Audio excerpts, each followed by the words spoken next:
Panthoot is about several things. There's several stories going on, but it's basically about Stanley Nyandwi, who is a survivor of the Burundi genocide, which happened a year right before the Rwandan one, which people may know of from Hotel Rwanda, that movie. It's actually it's all part of the same civil war. That was just in a different. Rwanda is one country, Burundi is the one where Stanley came from, and he was separated from his families and took care of the chimps while he was doing that. And I don't want to get too much into the plot because that's not what you asked, but it's basically about a genocide survivor and how he coped with the hardship of life and living through civil war and genocide, and did it by taking care of someone else, being the chimpanzees. And he had a natural instinct and a knack, but also he spent a lot of time studying them and learning how to communicate with them in their own language. And that may sound really bizarre because it did to me when I first heard about that. But you have to see it to believe it. But he really, really, I mean, they have conversations.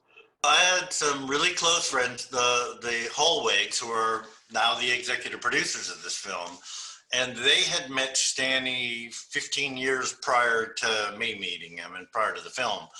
And they were blown away by him from minute one, and have always been so impressed and thought he would be a wonderful subject for a movie. And you know, we all think that and feel that about interesting subjects in times in our lives. And you know, as a filmmaker, I can figure out whether it would really work or not. But in this case, it's like I actually, you know, I mean, I trust and believed everything the Holwigs were telling me, but it's still something. A man who talks to chimpanzees in their own language is really hard to believe, and so I had to see it for myself. But I said, yeah, let's see what we come up with. I didn't know we would come up with a 20-minute film. I was thinking maybe we can come up with a minute or two just to introduce the world to Stanley and the amazing work that he does and everybody else at JGI does. JGI South Africa, which is where he is. JGI being Jane Goodall Institute, sorry. And I got there and I was just blown away. I got there a day before the Holwigs. They were already in Africa. We all were planned this from Dallas, Texas, and they were going on a photo safari anyway in Kenya, which is not at all close to where we were going. But I said, well, we'll drop down and you fly in and we'll all meet up on August 5th. I said, like, okay. And like, that was like, all right, I better pack a lot of things and I'm sure I'm going to need some microphones and all sorts of stuff. So I got there the day before they did and met Stanley, and, you know, instantly, I mean, he brought me into his fold. I mean, he's such a warm and caring person, and you already feel like your family the minute you meet him. And I mean, I think I'm hoping the audience gets that just the minute they see him. Maybe not the first minute you see him on the movie, because that's a little different, but once you get to know him in the movie, you know, you should really become attached to him, is what we're hoping. I do have some really cool memories, and I'll share those. We stayed at Chimp Eden, which is where we photographed or filmed the Stanley and the chimpanzees, and we caught up with Jane Goodall later on in Canada. But so they have a lot of volunteers that they get, and hopefully they get more at Chimp Eden to help with taking care of the chimps and whatnot. So there were none there, so we stayed in the sheds, and they're literally sheds. They call them Wendy's, which is a brand of shed. And you can actually see pictures of where we stayed on the website, panthootfilm.com. All the behind the scenes pictures are there, if anybody's interested. But they were little wooden sheds called Wendy's, and Wendy's is their brand of shed in South Africa. So, I mean, it was like a word we never heard of. Also, braai was a word we never heard of, but that means barbecue.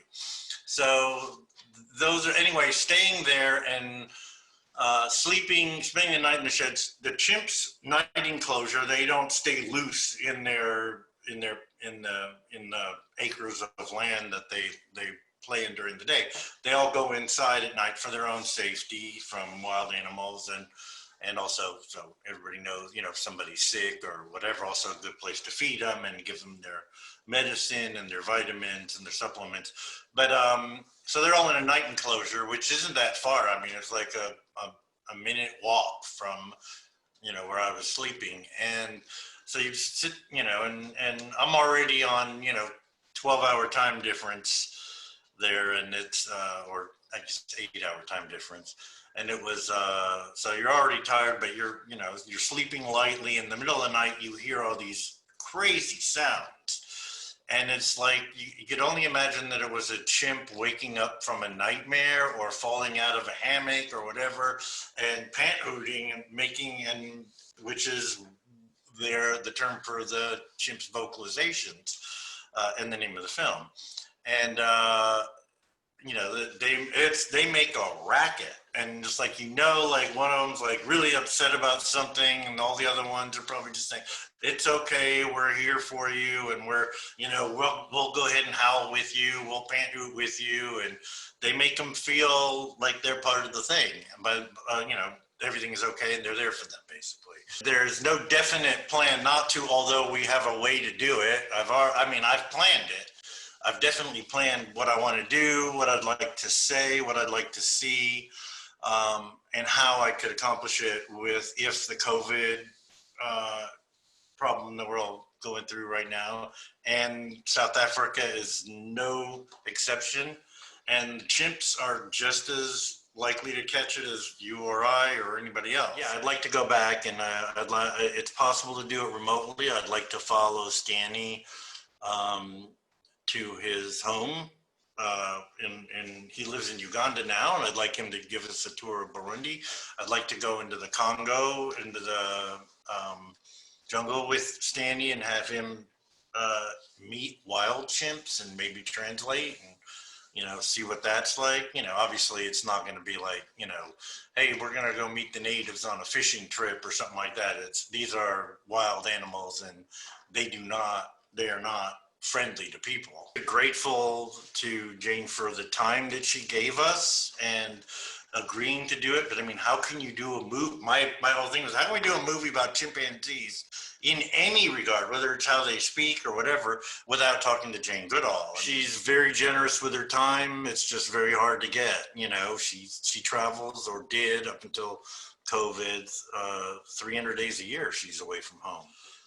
It's just remarkable what she's done, and she's such a impressive person and such a special person. And she gave us all chimpanzee hugs and kisses after, which is what they do. They give a big hug and a peck on the cheek and stuff. And she said, oh, it's just like, oh, like I was just I knew how. I saw her the night before give a lecture, and I know how much energy she puts into that. She was up on stage for 3.5 hours till 11:30 at night. And they said, oh, do you want to go meet her now? I was like, no, I don't want her. I want her to go and get some rest.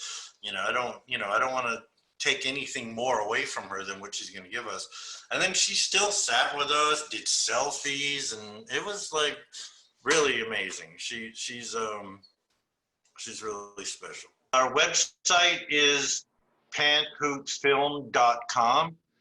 And then everything else is at panthootsfilm, and it's PANTHOOTFILM.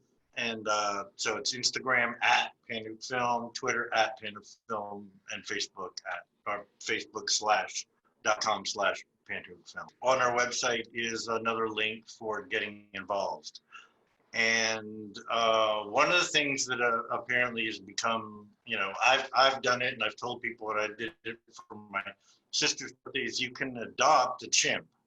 And you don't really get the chimp, but you get like their CV and all their documents and all that stuff and pictures. And so it's a great gift for a kid or for an adult. My sister's a veterinarian, and I gave her a chimp named Sally, who stole and broke one of my cameras. I figured my sister would get a kick out of it. Right from the beginning, Stanley showed this really close relationship with the chimpanzees. I like them, they like me. We began calling Stanley the chimp whisperer. The sad part is that chimpanzees might go extinct in our lifetime. This is what we have to fight in Africa if we want to save the chimpanzees. And people like Stanley can go into villages and talk about these things.